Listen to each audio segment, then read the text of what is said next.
Oi, pessoal. O Câmara Aberta de hoje fala sobre alguns transtornos mentais ligados à depressão e ansiedade, que podem alterar completamente a rotina de vida de uma pessoa. A gente explica como prevenir, identificar e tratar essas doenças. Nosso convidado é o psicólogo Aloísio Lopes. O Câmara Aberta está começando.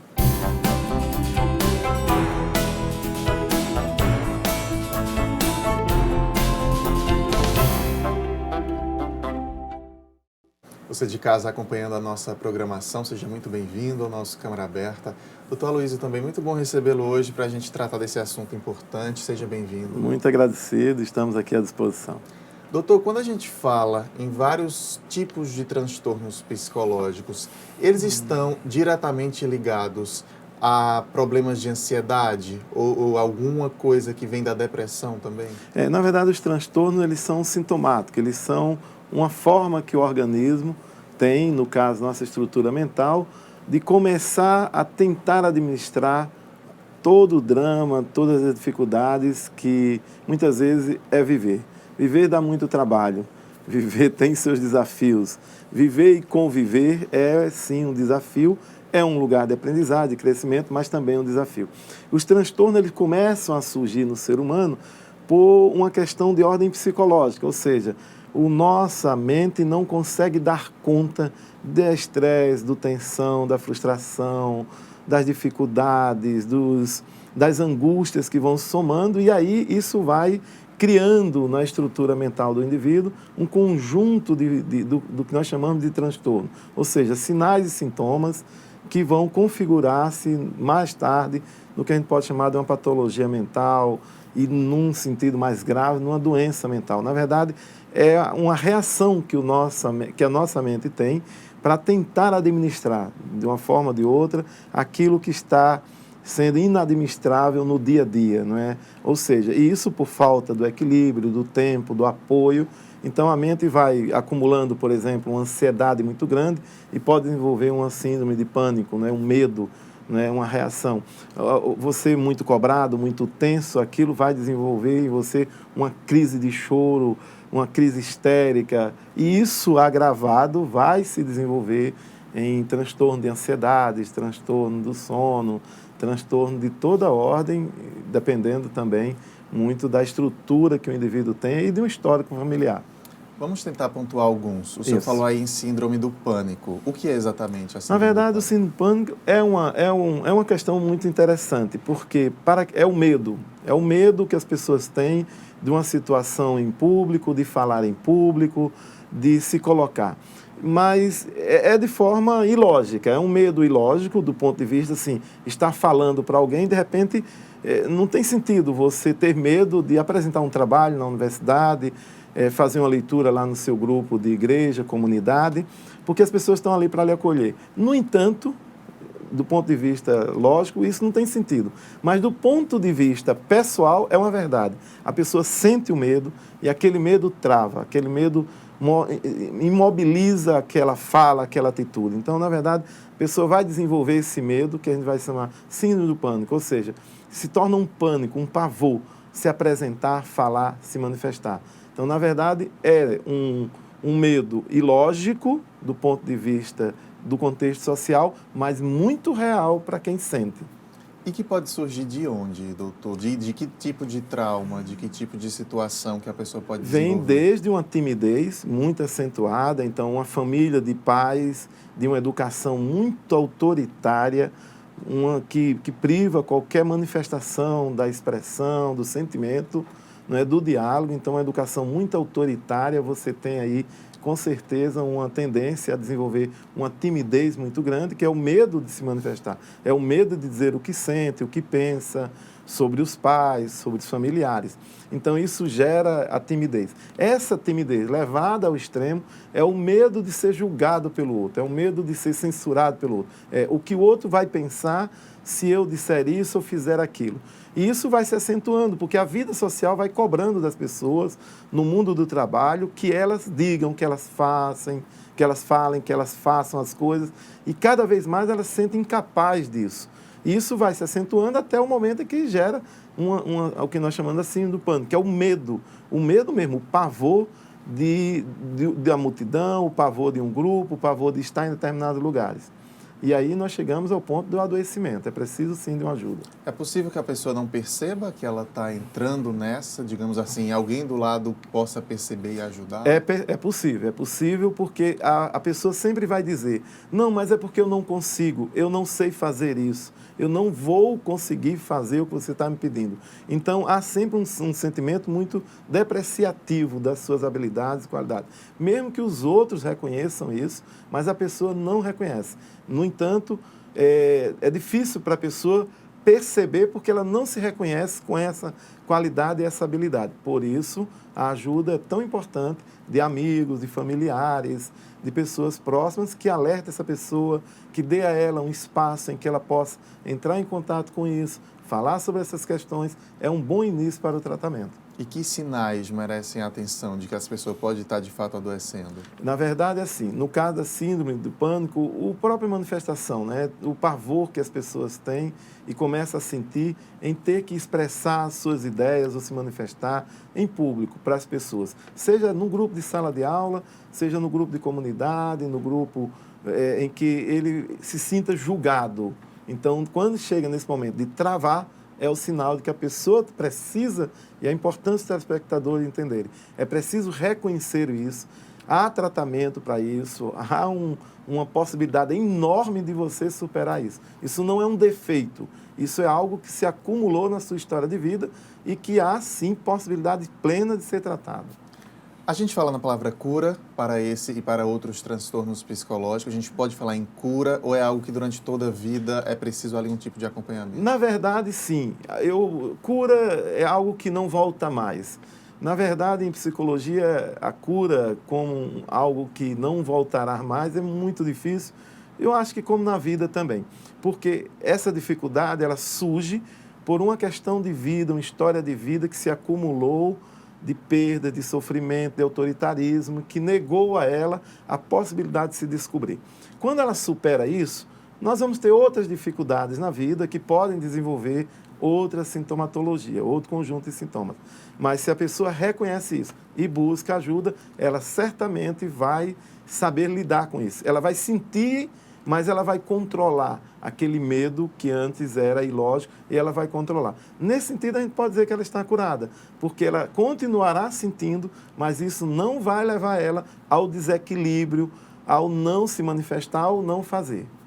A gente tem outro aqui para a gente pontuar, outro tópico, que é a bipolaridade. Do que é que se trata? Na verdade, é o transtorno bipolar, né? Já foi tratado, né, como transtorno maníaco-depressivo. Então, o transtorno bipolar é a caracterização de um quadro de depressão à euforia. Então, a pessoa pode acordar o dia bem, feliz, e, de repente, terminar o dia triste, isolado, revoltado, no seu canto, sem nenhuma interação com o outro. Então, é um comportamento muito difícil de se lidar, porque você não consegue medir como tratar a pessoa, porque no momento que ela está triste, ela de fato está triste, muitas vezes irritada. Há um momento também de muita euforia, de muita agitação, de que ela quer fazer, como no ditado popular, 1000 coisas ao mesmo tempo, ela não vai conseguir, mas fica naquela euforia. E, ao mesmo tempo, difícil para os familiares compreenderem como é que alguém tão eufórico, envolvido com determinadas ações, no outro dia abandona tudo, se isola no seu quarto, não quer sair, não quer trabalhar, não quer estudar, quer ficar ali. Então, é difícil para os familiares compreender isso. Por isso que há um mal entendimento nisso, né? Ele está fazendo isso, não é sério, não leva em conta. É bom levar em conta porque é um transtorno que precisa ser acompanhado, precisa ser tratado. Além da terapia, medicamentos podem ser necessários nesses casos? Precisa, sim, precisa. Todo bom acompanhamento psicoterápico, ele precisa, sim, de um acompanhamento, muitas vezes, também psiquiátrico. As pessoas não têm que ter receio do medicamento, porque o medicamento, quando ele é encontrado, eu digo encontrado porque todo medicamento tem o seu efeito, mas não em todas as pessoas. É preciso encontrar aquele medicamento certo, na dose certa, para aquele quadro que a pessoa apresenta. Os psiquiatras sabem disso. Por isso que as pessoas no tratamento mudam 2, 3 vezes no medicamento para tratar um mesmo sintoma, até que você chegue a encontrar aquela quantidade certa, aquela medida certa, aquele medicamento certo. Então, há casos, sim, que você tem que ter a terapia e necessariamente o tratamento psiquiátrico. Não há o risco de dependência, porque quando a sintomatologia, quando você vai conseguindo lidar com a sua problemática, isso com o apoio da psicoterapia, a tendência é que você vá largando os medicamentos, portanto, não há esse risco tão grande de causar aí uma dependência. Essa dependência é quando as pessoas não se sentem encorajadas de enfrentar a sua realidade. Porque quanto mais ela enfrentar a sua realidade, seu drama pessoal, mais elas vão se libertar desse processo do medicamento. Então, não há necessariamente um condicionamento de dependência. Bem conduzido, não haverá dependência. A Secretaria Municipal de Saúde oferece, através da Coordenação da Saúde Mental, um serviço de apoio a essas pessoas com transtornos psicológicos. A nossa equipe foi conversar com a coordenadora Janaína Demeri e a gente vai entender agora como é que funcionam esses serviços aqui em João Pessoa. Vamos ver. Nós temos dentro do município de João Pessoa um pronto atendimento de saúde mental que ele se encontra dentro do complexo hospital do ortotrauma, tá? Então lá é o pronto atendimento para as crises agudas, como eu falei. Se nós precisamos em caráter ambulatorial, né? Nós temos os CAIS, nós temos atendimento também para no CAIS Jaguaribe, no CAIS Cristo e no CAIS Mangabeira, não é? Nós temos esses serviços, como também temos os centros de atenção psicossocial. Esses centros, o perfil desses usuários são pessoas que têm o sofrimento severos e persistentes. Né? Severos e persistentes. É um local de crise também, é um local de demanda espontânea, não precisa se agendar, só ir ao serviço. Funciona 24 horas também. Tá? É um trabalho belíssimo. E dentro dessa proposta também, nós temos 2 residências terapêuticas. Nós temos 2 CAPS 3. CAPS 3 é para transtorno, sofrimento psíquico. Né? 3, porque é 24 horas. Tá? Nós temos um CAPS ADER 3, o 3 novamente, porque é 24 horas, para o uso de álcool e outras drogas, de 18 anos acima. Nós temos também um CAPS infantil que se encontra na Bica, em frente à Bica. Né? Um CAPS infantil que a demanda dele é de 3 anos a 17 anos, 11 meses, né? E 11 meses. E essa demanda do CAPS infantil, ela tanto é junto o transtorno, quanto ao uso abusivo de álcool e outras drogas, quanto também ao autismo. É um serviço que atende 3 demandas, 3 manejos, mas que tem um trabalho muito bacana, com oficinas. Todos esses usuários, dentro dos serviços, ele tem seu projeto terapêutico singular, a sua individualidade de como vai se trabalhar nele. E o bacana é a autonomia, dele ir e vir ao serviço. Vem de ônibus, vem com a família, né? Mas o resgate importante de sua cidadania. Nós temos também uma unidade de acolhimento infantil, que são para aquelas crianças que precisam de um acolhimento ao tratamento da dependência de álcool e outras drogas. Tá aí, serviço importantíssimo. Para a gente finalizar esse bloco, doutor, a gente vê aí, tem serviço público, inclusive, né, que dá para abranger tantas situações. Não tem por que ter vergonha, né, doutor, de procurar ajuda, que infelizmente muita gente ainda tem esse medo e essa vergonha. É verdade, somos herdeiros de um tempo recente em que a loucura era apedrejada na rua, né? Esse é um louco, esse é um desvairado, então era como se justificasse colocar sobre ele todo o sofrimento, toda a dor, toda a revolta da sociedade. Então, por muito tempo, os loucos foram apedrejados, ridicularizados, chacoteados no meio da rua, inclusive pelas crianças e com incentivo dos adultos, muitas às vezes naquela época desocupados. Então, essa figura ficou muito forte, né? Isso é um louco.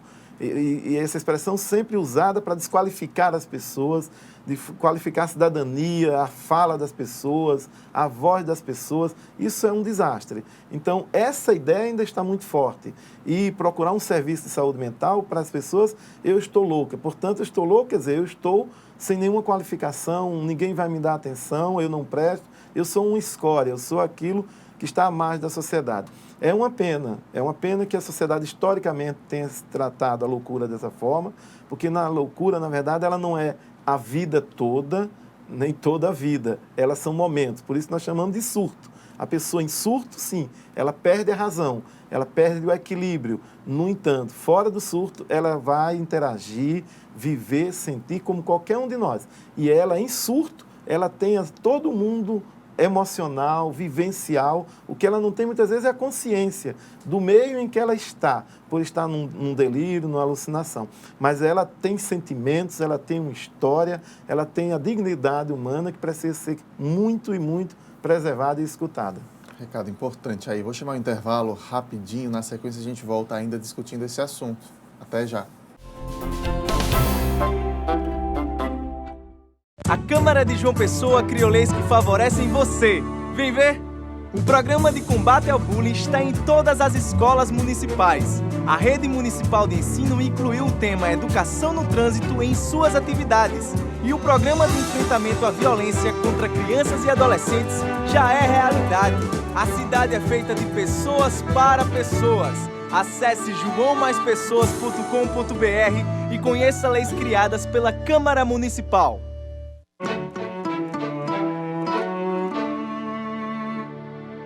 Hoje eu resolvi cantar pra essa cidade que resolveu morar em mim e que me faz bem ver o sol nascer na mão, no mar, na areia, sentir o sanhal a correr na minha veia. Hoje eu resolvi cantar pra todo mundo que faz a cidade girar, acontecer.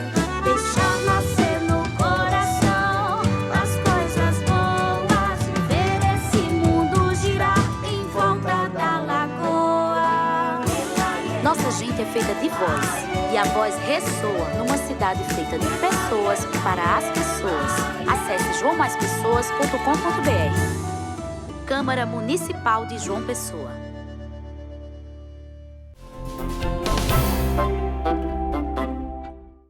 Câmara Aberta está de volta hoje recebendo o psicólogo Aloísio Lopes, que nos esclarece alguns transtornos mentais, como prevenir, identificar e tratar essas doenças. Doutor, deixa eu voltar falando de um outro tópico já, que é a esquizofrenia. Do que se trata? Na verdade, o próprio nome já diz, é uma ruptura da personalidade, é uma ruptura da consciência de si, é uma ruptura do eu com o mundo. Então, a esquizofrenia, o esquizo, né? Quer dizer, a separação disso.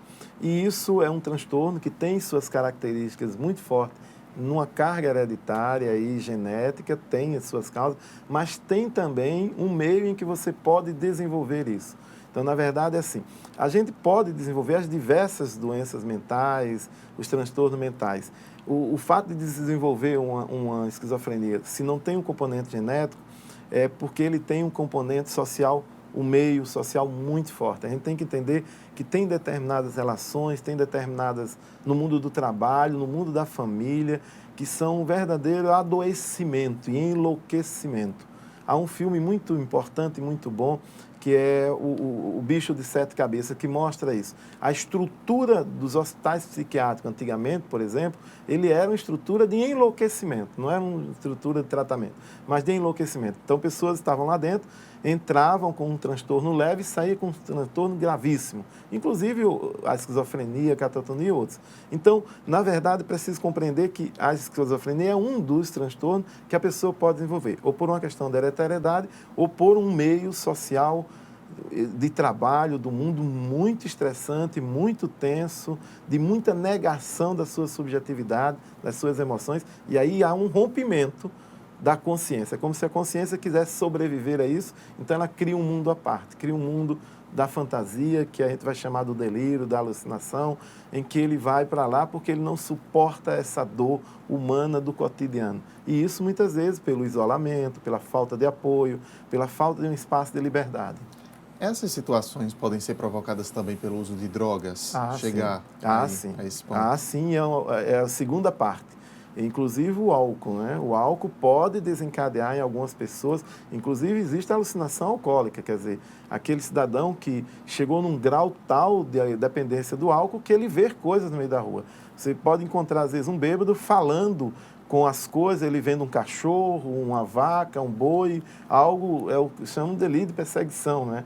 Então, ele está tendo uma alucinação ali, tá certo? Então, o álcool pode desencadear isso numa estrutura mental que já tenha uma fragilidade, pode desencadear. A droga também.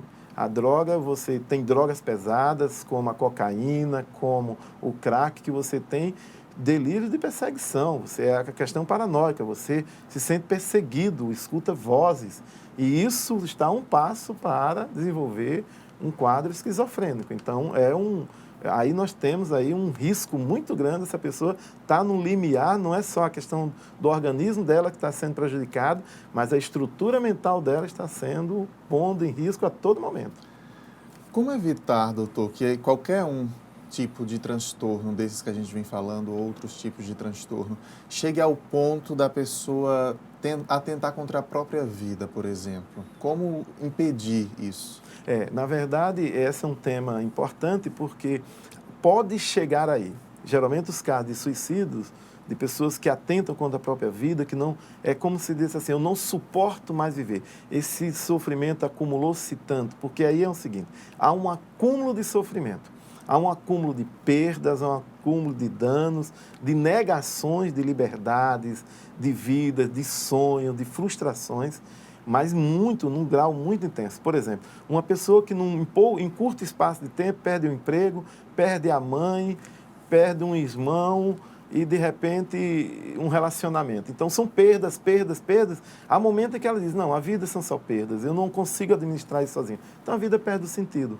A vida perde o encanto. É como se ela perdesse as forças de lutar, porque a vida, em um intervalo de 1 ano, 2 anos, lhe apresentou uma perda mais dolorosa do que a outra. E ela estava sozinha. Isso é importante, viu? Ela estava sozinha para superar tudo isso. E ela não se consegue, muitas vezes, sentir com força, capaz de superar isso. Aí instala-se a ausência de sentido. A ausência de um sentido para viver, para lutar. E, de repente, assim, é como se livrasse desse sofrimento, livrasse de si mesmo. É como se o sofrimento se encarnasse nela e aí vem a tendência a pensar em tirar a própria vida. Porque é como se, para livrar-me do sofrimento, eu preciso livrar de mim. Eu me tornei um peso para mim e um peso para os outros. A gente tem mais uma entrevista para a gente poder explorar mais esse assunto. O Centro de Valorização da Vida existe no Brasil todo e auxilia na prevenção ao suicídio e a outros problemas, como depressão, solidão. Nossa equipe visitou a sede do CVV aqui em João Pessoa para saber um pouco mais como esse trabalho é feito aqui na capital. Vamos ver.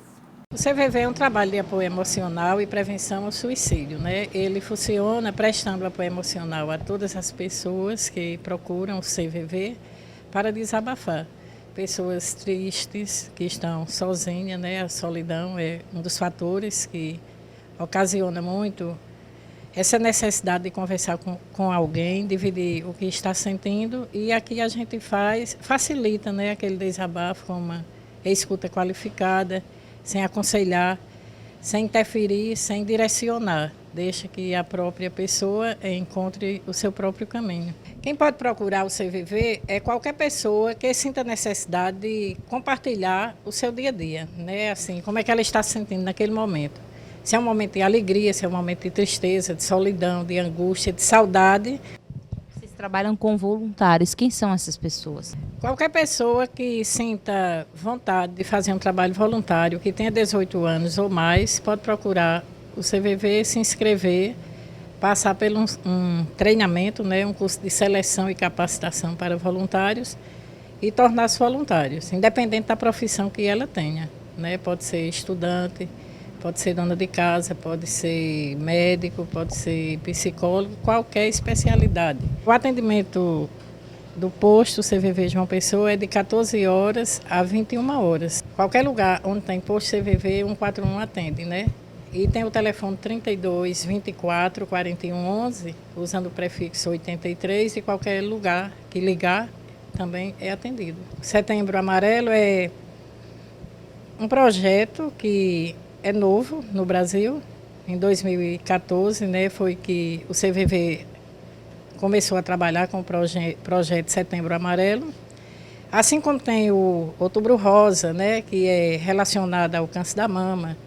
Tem o Novembro Azul, né, que é relacionado às doenças masculinas. Aí o Setembro Amarelo é relacionado à prevenção do suicídio. Coisa que raramente a gente fala por tabu, por questão de achar que vai piorar a situação, que é o contrário. Quando a gente fala do assunto, as coisas diminuem, porque com o conhecimento as pessoas vão saber se prevenir. Vocês acreditam que já salvaram muitas vidas? O CVV existe no Brasil há 53 anos. Se durante esses 53 anos ele tiver salvado apenas uma vida, o nosso trabalho já justifica a existência. Bacana. É um serviço importante, né, doutor? Muito importante. Como ela disse, tem história, e para ter essa história é porque tem demanda e é porque tem suas resoluções, tem sua necessidade de existir. Então, o CVV, eu conheço o trabalho do CVV já há bastante tempo como psicólogo, sei de muitas pessoas que sentiram-se ajudadas por esse serviço, porque aí tem uma questão: falar alivia, falar ajuda a pensar, ajuda a sentir melhor. Falar, e o Freud chegou a dizer, né, a cura pela fala, no sentido de que falar é pensar alto, e ao pensar alto você sente alto também. Você entra em contato com o que você está experienciando e que a fala, e por não falar, fica preso. Ao falar, isso desabrocha, isso me dá condições de pensar, e falar para alguém que me escuta e me compreende, isso acelera e muito o processo de crescimento, de autoconhecimento, de alívio. Então, o processo, por isso que o processo psicológico, ele é todo construído pela fala, pela relação. Porque ao falar, nós vamos entrando nesse mundo subjetivo, nós vamos dando vida, voz, visibilidade a sentimentos que estão muito ocultos. E o que precisa é isso, conhecer o que me faz sofrer, revelar isso, lidar com isso, não ter medo de se enfrentar, não ter medo de crescer. Nós não nascemos prontos, nós não nascemos acabados, nós nascemos puros.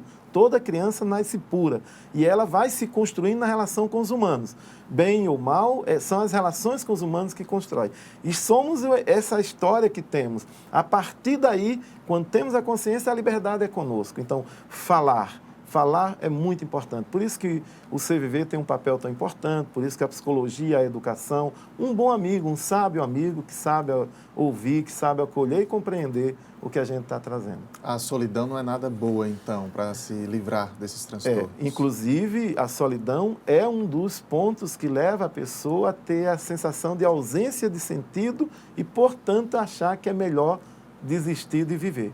A solidão é algo próprio também dos humanos, né? O Heidegger, um filósofo alemão, ele dizia: nós somos ontologicamente solitários, quer dizer, na origem, né, lá no nosso ser mora também a solidão. E a solidão é a ausência de amor, é a ausência de algo que preencha a sua vida de sentido, de encanto, de beleza.